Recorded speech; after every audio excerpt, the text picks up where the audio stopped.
ایک چینی بڑھیا کے گھر میں پانی کے لیے 2 مٹکے تھے جنہیں وہ روزانہ ایک لکڑی پر باندھ کر اپنے کندھے پر رکھتی اور نہر سے پانی بھر کر گھر لاتی۔ ان مٹکوں میں سے ایک تو ٹھیک تھا مگر دوسرا کچھ ٹوٹا ہوا۔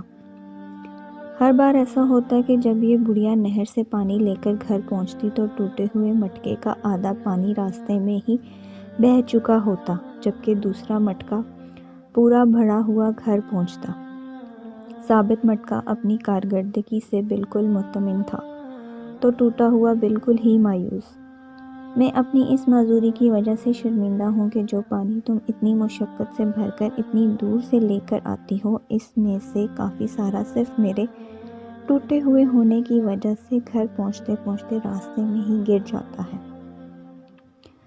مجھے اس پانی کا پورا پتہ ہے جو تمہارے ٹوٹے ہوئے ہونے کی وجہ سے گرتا ہے، اور اس لیے تو میں نے نہر سے لے کر اپنے گھر تک کے راستے میں پھولوں کے بیج بوئے تھے تاکہ میرے گھر آنے تک وہ روزانہ اس پانی سے سیراب ہوتے کریں۔ ان 2 سالوں میں نے کئی بار ان پھولوں سے خوبصورت گلدستے بنا کر اپنے گھر کو سجایا اور مہکایا۔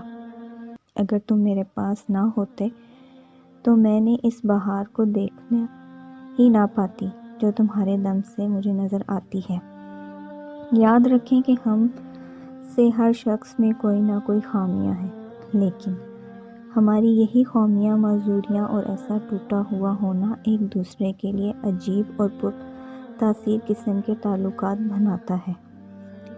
ہم پر واجب ہے کہ ہم ایک دوسرے کو ان کی خامیوں کے ساتھ ہی قبول کریں۔ ہمیں ایک دوسرے کی ان خوبیوں کو اجاگر کرنا ہے جو اپنی خامیوں اور معذوریوں کے خجلت کے بوجھ میں دبا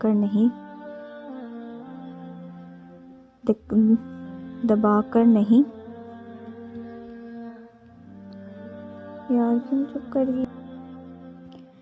ہمیں ایک دوسرے کی ان خوبیوں کو اجاگر کرنا ہے جو ہم اپنی خامیوں اور معذوریوں کے خجلت کے بوجھ میں دبا کر نہیں دیکھ پاتے۔ معذور بھی معاشرے کا حصہ ہوتے ہیں اور اپنی معذوری کے ساتھ ہی اس معاشرے کے لیے مفید کردار ادا کر سکتے ہیں۔